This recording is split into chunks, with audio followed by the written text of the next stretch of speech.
As cold temperatures stay around, your natural gas bill is probably on the rise, which means less money in your pocket. I'm Anthony Saviello, and I'll talk to you about how you can find relief in these times of hardship. Plus, lawmakers in Missouri make a push for DNA testing in missing persons cases, and the city of Joplin invites the community out for a public transportation meeting. The 4 states' most watched news starts now. Price of natural gas could see a spike as demand outweighs supply. This is KOAM News at 6. I'm Dow Quick. KOAM's Anthony Saviello speaks with experts on assistance programs available to 4-staters who might struggle to pay their heating bills. The U.S. Energy Information Administration says in the first 12 days of the year, consumption of natural gas averaged 115 billion cubic feet per day, up from 105 in the same time period last year.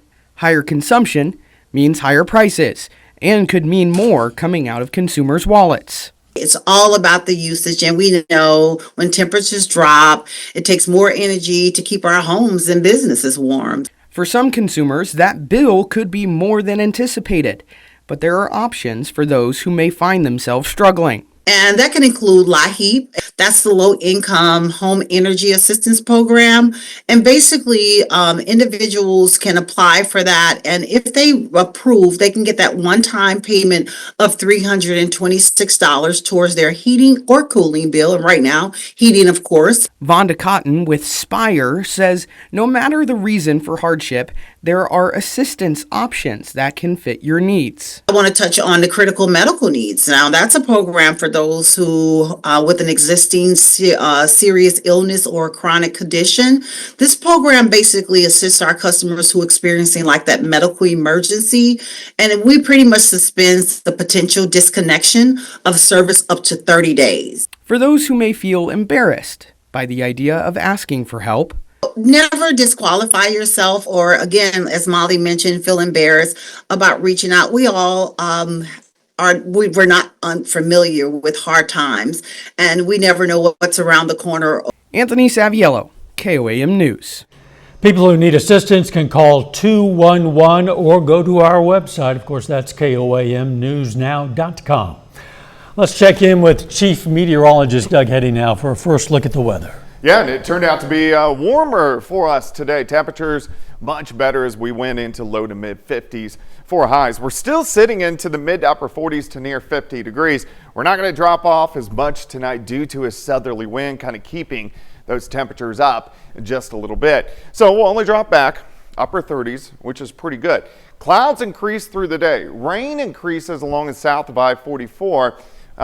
This is mainly going to be from Joplin south, and then an Arctic front slides in tomorrow night and we crash down, and we'll be lucky to hit 30 for a high by the time we get into the weekend. Plus the winds are going to be really strong tomorrow. Southerly winds 30 upwards to 40 miles per hour at times. Slide back through the 40s into the upper 30s tonight. We're going to look at that roller coaster ride coming up here in just a bit. Catching a few, some Missouri legislators want to change the laws pertaining to missing persons and DNA testing. A bill would require information on all missing persons to be entered into a database known as Name Us. Name Us stores identifiers such as DNA, dental records, and fingerprints. For law enforcement, identifying DNA could go a long way in solving cold cases. You obviously want to get a name or an identification and start from there. And so these are death investigations that we're investigating. We don't have the cause of death. If we're able to identify these remains, that's a huge piece of the puzzle that allows us to start that secondary investigation to find out what happened. There's bipartisan support for the legislation in the Show Me State. Tonight on KOAM News at 10, we're going to learn more about the proposed legislation as well as a look at a lab in Missouri that does DNA testing. A Nevada, Missouri man is dead after a car crash last night. It happened on Interstate 49 south of Lamar. Investigators say the 52-year-old man was driving south when his car hit the rear of a van. He was pronounced dead at the hospital. The van driver, a California man, had only moderate injuries. A 3-vehicle crash near Carl Junction caused some traffic delays. This was around 7:30 this morning south of Center Creek Access on County Road 290. A car crossed the center line, hit an oncoming pickup truck. The truck spun and hit an SUV. No one was seriously hurt. Joplin Area Transportation Study Organization, also known as JATSO, held a policy board public meeting today at Joplin City Hall. They discussed several strategies and ongoing projects aimed at improving the city's transportation systems, including pavement and bridge improvements. One of the most significant points of focus was how to better engage the community in decision making. What we're going to try to do is we will be doing Teams meetings so that if someone can't come to the public meeting, they can log on to Teams and they'll be able to view the presentations, they can submit questions, and then there'll be sections designated that we stop and we take some of the questions that we receive from the online participants and answer those so that they'll be able to get real-time information through the process. If you happen to miss a public meeting, well, you can always check the Joplin City Hall website for information. A Labette County High School senior takes a run at the next level. John Dales tells us more about the Grizzly taking her spikes to Missouri Southern Track and Field. That's coming up later, but first. If you live in Kansas, you could start seeing an increase in your bill when you shop. I'm Melissa Alexis, and I'll have more on this updated law. An updated Kansas law could affect the way you spend when using a credit card. KOIM's Melissa Alexis has more on how this law could impact Kansas shoppers. As of January 1st, Kansas businesses are legally allowed to add a surcharge for credit card transactions. James Redd, owner of Redd's House Barbecue in Columbus, says as a business owner, he can see how the surcharge can financially benefit business owners. If we could pass the savings on, we try to, but at the end of the day, we want to make a little bit of money. But as a consumer, See, my philosophy is that I'm a consumer first, business owner second. if there's a surcharge, he might give extra thought about what he really wants before spending. What would I really want to pay? But then most people, they'll pay for whatever they want if it's worth it. That's for the owner of Redd's House Barbecue. He doesn't have any plans to start adding a surcharge for people paying with credit cards. I think when people work hard for something, they want to come out and to indulge. I don't think they're already going to pay a premium price, but I don't think you should try to nickel and dime it per se. He says he tries to keep prices to margin, and he wouldn't want to add a surcharge that could potentially be strenuous for people in the community to afford. I know you're supposed to pinch pennies and you're supposed to budget this and budget that, but I don't know, I'm just a community person. Kansas had a no surcharge statute from 1986 until 2021. That's when it was declared unconstitutional, and it was appealed. This updated law requires that businesses alert customers about the surcharge before the sale is made, and 4% is the maximum surcharge allowed. And as for Redd, as a new business owner, he says his main focus is on the community. I think that's the lifeline of every small business, just togetherness, family, community. Reporting in Columbus, Melissa Alexis, KOAN News. Now, surcharges for debit card purchases are still illegal in Kansas and, for that matter, in all 50 states. A little bit later, some high school swimmers dive into a good book at a Carthage Elementary School. Plus, it looks like more Arctic air is going to roll in. We're going to look at that coming up. Well, it turned out to be a nice Thursday for us today. Temperature is pretty good, mid-50s for highs. We've dropped back into the 40s, but it's not really going to be near as cold as we go through the overnight hours. Great shot. This is our Cornell Arts and Entertainment Tower Cam. We are looking downtown Joplin, northeast through downtown. Looks good. Clear skies. We'll stick with the clear skies as we go through the evening hours. All right, so it is a Thursday. On Thursday, our drought tracker updates. And with the snow over the past 10 days or so, it's doing pretty good. We still have moderate drought, Jasper County up towards Stockton Lake, a little sliver from Pittsburgh to Fort Scott. Everybody else mainly dry, so overall looking pretty good. Through the evening, sliding back through the 40s, eventually mid to upper 30s later on tonight. But it's not going to be near as cold as what we have seen over the past couple nights. Outside right now, 45 in Nevada, 52 in Cassville, 49 in Jay. We have 44 in Chanute, but the winds are really going to start to pick up. Not that bad right now. Southerly wind at about 5 to 10, but our gust, they're going to get moving tomorrow, 30, 35, 40 miles per hour. So super windy, but it helps us warm up. And then here comes our Arctic front. Slides in. You can see the wind shift line. Here's late tomorrow evening. And then we're windy again on Saturday, just out the other direction, ushering in that Arctic air across the region. Clear skies, nothing going on here. Really, the entire Central Plains overall looks pretty good. Here's the beginnings of our next wave right up near Edmonton, and this is going to drag in that cold Arctic air as we head into the weekend. Let me take you through time. Tonight's fine, clear skies, few high clouds late, temperatures upper 30s to near 40. As we go through the morning hours, mid and upper level clouds increase, mid 50s by the noon hour. I think most of us, 4 highs, 55, 56 degrees. Look to the south. So this is late tomorrow afternoon.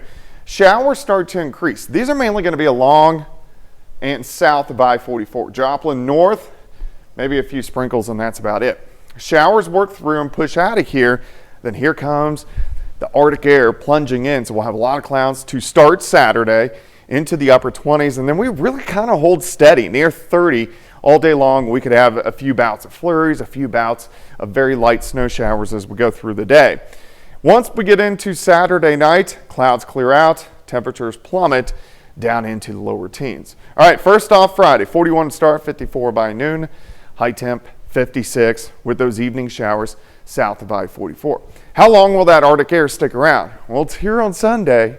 We're looking at mid-20s. Let's go into Monday, clouds, a few light snow showers, mid-20s again. We're talking overnight lows near 10. Tuesday, a little moderation as we get into Wednesday. And then we got to watch this. This is our next shot to really get rain, ice, and snow into the region. So this will be 1 week from today. Still way too early to talk about details on that. 56 tomorrow, 30 on Saturday, 25 on Sunday. Overnight lows near 10. It's going to be a cold, blustery weekend. So we'll enjoy the 56 degrees while it's here briefly tomorrow. Yes, enjoy it tomorrow. Thanks, Doug. The recent winter storms brought problems like snow and ice to our area, but they can also bring another bump in the road for drivers: potholes. Potholes can be a year-round problem for many states. Arkansas, for example, spends about $5 to $6 million on supplies and equipment. This week, a team from Public Works in Little Rock began searching for potholes that could cause problems. Crews use a quick patch method to fill in the holes. This material actually sets up by compression as opposed to cooling down. So when we put this in, we'll remove all the loose asphalt, and that helps set the material up where it'll hold in the pothole. Using a quick patch method is convenient for drivers. It also allows crews to quickly repair those potholes and then move on to the next one. Still ahead, Carl Junction High School announces it has a new head softball coach. And a Labette County senior signs with Missouri Southern Track and Field. John Dales has those stories and more for us coming up next in sports. Labette County High School has produced several standout athletes over the years, and this afternoon, the school record holder in the 300-meter hurdles signs to continue her academic and athletic career at Missouri Southern. Labette County High School senior Landry O'Brien signs this afternoon to officially commit to Missouri Southern Track and Field. O'Brien is a multi-sport athlete for the Grizzlies. She actually began her high school career at Oklahoma Union. Well, the future Lion looks back fondly on her time at Labette County. I love the switch. Oklahoma Union was a great school, but it was really small, and I loved going to a bigger school, which Labette's not huge, but it is a 4A compared to a 2A, and I loved the coaches. The coaches were great. Volmer has been great. I've just improved so much in all my sports and as a person and academically. I loved Labette a lot. It was a good switch. Well, Carl Junction High School has a new leader for its softball program, and it's a name that might be familiar to the Bulldog faithful.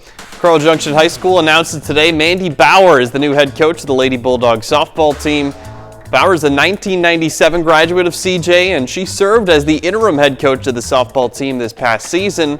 In a press release, Bauer says, quote, "There are exciting changes ahead that'll make being a part of Carl Junction softball a rewarding experience for our athletes, and CJ plans to open its new softball stadium for the 2025 fall season." Well, Missouri Southern men's and women's basketball are back in Joplin this evening.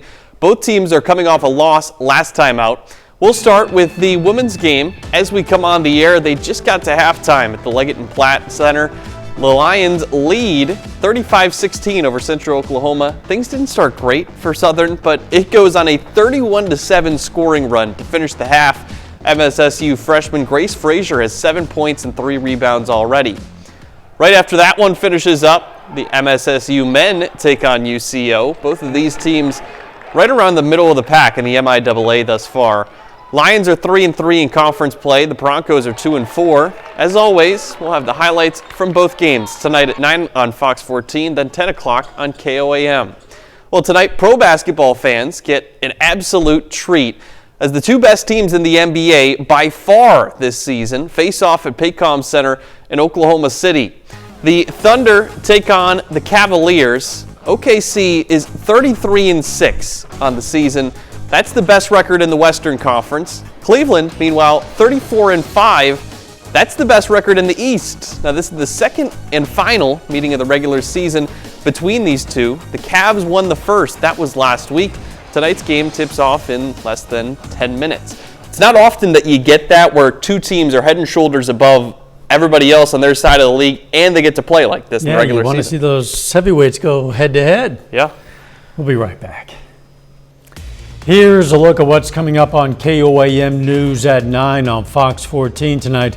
We're going to have the latest on a cancer study conducted on firefighters battling the Palisades fire.